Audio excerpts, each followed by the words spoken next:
তার মুখে প্রথমবার সত্যিকারের দ্বিধা দেখা গেল। সে ধীরে ধীরে বলল, আমাকে সময় দাও। আমি এবার শান্ত গলায় বললাম, তুমি গত রাতেও সময় চেয়েছিলে। এইবার নীরবতা আরো একটু গভীর হলো। রূপসী হঠাৎ বলল, তুমি যদি আমাকে এইভাবে অপমান করতে থাকো আমি চলে যাব। আমি তার দিকে তাকালাম আর বললাম, এটা অপমান না, এটা সত্যের মুখোমুখি হওয়া। আমি সেদিন সেই হোটেল থেকে বের হয়ে গেলাম। বের হয়ে আসার পর কয়েকটা দিন যেন এক অদ্ভুত স্থিরতার মধ্যে কাটছিল, যেখানে বাইরে থেকে সবকিছু স্বাভাবিক মনে হলো, ভেতরে পৃথিবীটা আগের মতো ছিল না। লিলি ধীরে ধীরে আবার হাসতে শিখেছিল, ছোট ছোট কথায় আগের মতো প্রাণ ফিরিয়ে আনছিল। কিন্তু আমি জানতাম তার ভেতরে একটা নরম দাগ রয়ে গেছে, যেটা হয়তো এখনো সে পুরোপুরি বুঝতে পারে না, কিন্তু অনুভব ঠিকই করে।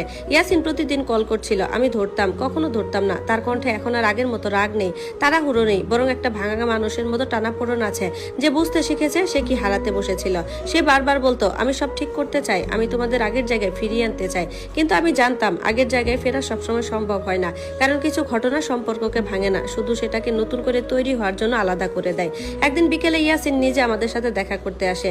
এবার সে একা ছিল, কোনো আত্মবিশ্বাসী ভঙ্গি নেই, কোনো সাজানো মুখ নেই, বরং খুব সাধারণ একজন মানুষ, যার চোখে ঘুমের অভাব আর অনুশোচনার ভার স্পষ্ট।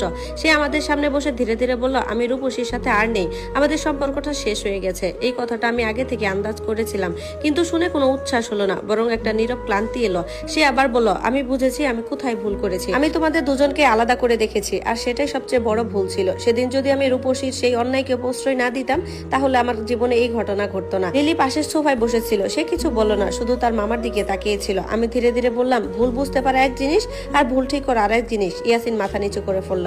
সে বলল, আমি আবার শুরু করতে চাই। এই কথাটা শুনে আমার বুকের ভেতর একটা প্রশ্ন উঠলো, শুরু মানে কি? ঠিক কোথা থেকে শুরু, আর কিভাবে?